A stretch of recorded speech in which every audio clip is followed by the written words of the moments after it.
हवन कुंड। हिंदू सनातन धर्म में हवन कुंड का अद्भुत महत्व है।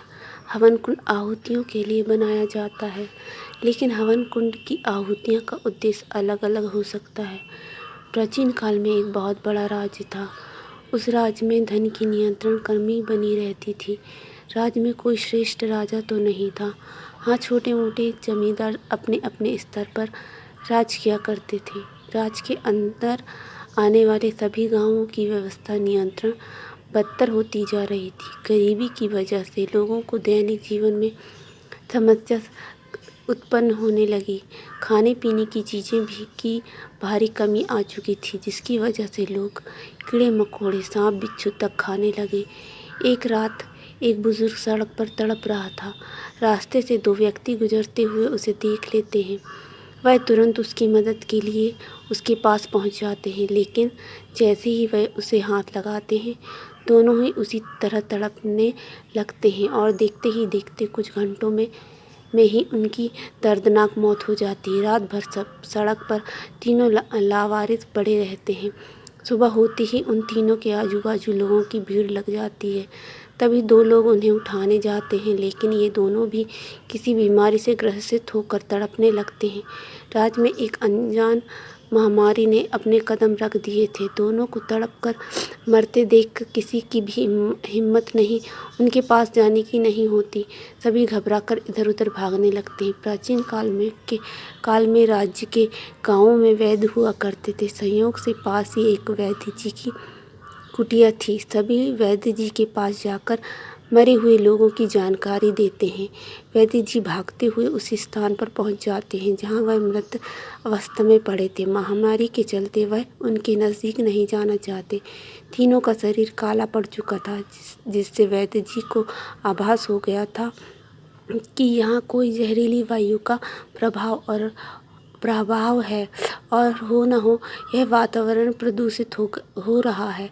वैद्य जी सभी को अपना चेहरा कपड़े से ढांकने को कहते हैं।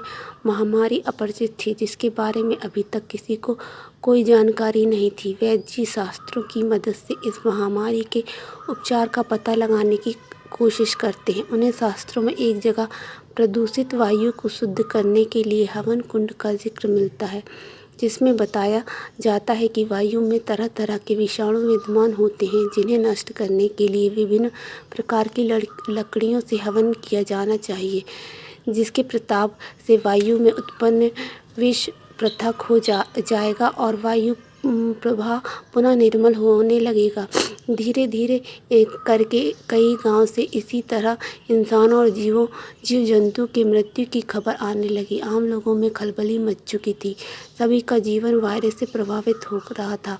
गांव के मुखिया सभी को इकट्ठा करके एक सभा लगाते हैं। संकट की इस घड़ी में चर्चा के लिए वैद्य जी को आमंत्रित किया जाता है, ताकि उनसे इस महामारी से लड़ने का उपाय पूछा जा सके। वैद्य जी ने शास्त्रों की सहायता से यह तो पता लगा लिया था कि वायु को शुद्ध करने के लिए हवन करना उपयुक्त है, लेकिन इस वायरस को नष्ट करने के लिए किस पेड़ की लकड़ियां का इस्तेमाल किया जाए, यह वैद्य जी नहीं जान पाए थे। वैद्य जी के सामने बड़ी दुविधा थी। अभी उन्हें संपूर्ण जानकारी नहीं थी, इसलिए वह गांव के मुखिया को खुलकर सब कुछ कह देते हैं। सभी सोच में पड़ जाते हैं। अचानक गांव के मुखिया वैद्य जी से कहते हैं, क्यों ना हम हवन कुंड में इस्तेमाल की जाने वाली सभी लकड़ियों का एक समूह बनाकर हवन करें।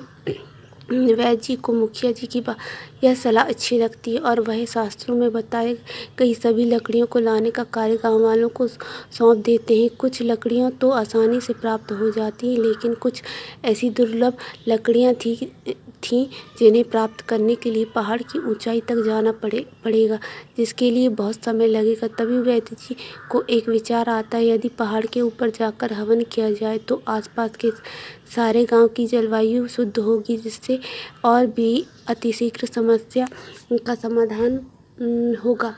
वैद्य जी मुखिया जी से कहते हैं, हम पहाड़ी के ऊपर सबको लेकर चलें और वहीं हवन कुंड की स्थापना करके हवन करें तो पूरे राज्य की जलवायु शुद्ध की जा सकती है। यह बात सुनते ही सभी के चेहरे में सकारात्मक आ जाती है। मुखिया जी तुरंत सभी से अपनी बैलगाड़ी तैयार करने को कहते हैं, ताकि बच्चों और बुजुर्गों को भी पहाड़ के ऊपर ले जाया जा सके। जैसे ही ये खबर फैलती है, आसपास के कई गाँव के लोग बैलगाड़ी की लंबी लंबी कतारें लगाकर पहाड़ के रास्ते चल देते हैं। पहाड़ के ऊपर पहुँचते ही एक विशाल गड्ढा खोदा जाता है, जिसके लिए कई लोगों की मेहनत लगती है और 12 घंटे के बाद एक हवन कुंड का निर्माण हो जाता है। गांव की आधी आबादी पहाड़ के ऊपर आ चुकी थी। सभी हवन कुंड की सामग्री इकट्ठा करने लगे थे, लेकिन लकड़ियां हवन कुंड में रखना एक चुनौतीपूर्ण कार्य था, क्योंकि हवन कुंड इतना विशाल था कि 5 हाथी समझ जाएं। हवन कुंड के अंदर कई लोग उतरकर लकड़ियां व्यवस्थित रखने लगते हैं और जैसे ही कार्य पूर्ण हो जाता है तो वैद्य जी नीचे उतरकर कुछ मंत्रों के उच्चारण के साथ अग्नि प्रज्वलित कर देते हैं। कुछ ही क्षणों में आग का रूप विकराल हो जाता है और हवन कुंड की आग का धुआं धीरे धीरे वातावरण में फैलने लगता है। धुएं से लोगों को सांस लेने में परेशानी महसूस हो रही थी, लेकिन हवन कुंड का धुआं लोगों की श्वास नली को पवित्र कर रहा था। इस हवन कुंड की आग कई दिनों तक दहकती रहती है, जिससे राज्य के सभी गांवों से महामारी का वायरस नष्ट हो जाता है। इतने बड़े संकट से मुक्त होते ही गांव वालों के चेहरे में खुशी आ जाती है। लोगों के सर से मौत का खौफ खत्म हो जाता है। आज भी कई धार्मिक इतिहासों में आधुनिक बीमारियों से लड़ने की विधियां लिखी हुई हैं, सिर्फ सही समय पर उनका उपयोग सीखना बाकी है। हवन कुंड के प्रताप से सभी को नया जीवन प्राप्त हो चुका था। जीव जंतु और मनुष्य सभी खुलकर हवा में सांस ले पा रहे थे। इस घटना के बाद घर घर में हवन कुंड की स्थापना की गई और आज भी घरों में रोजाना यह प्रथा चली आ रही है।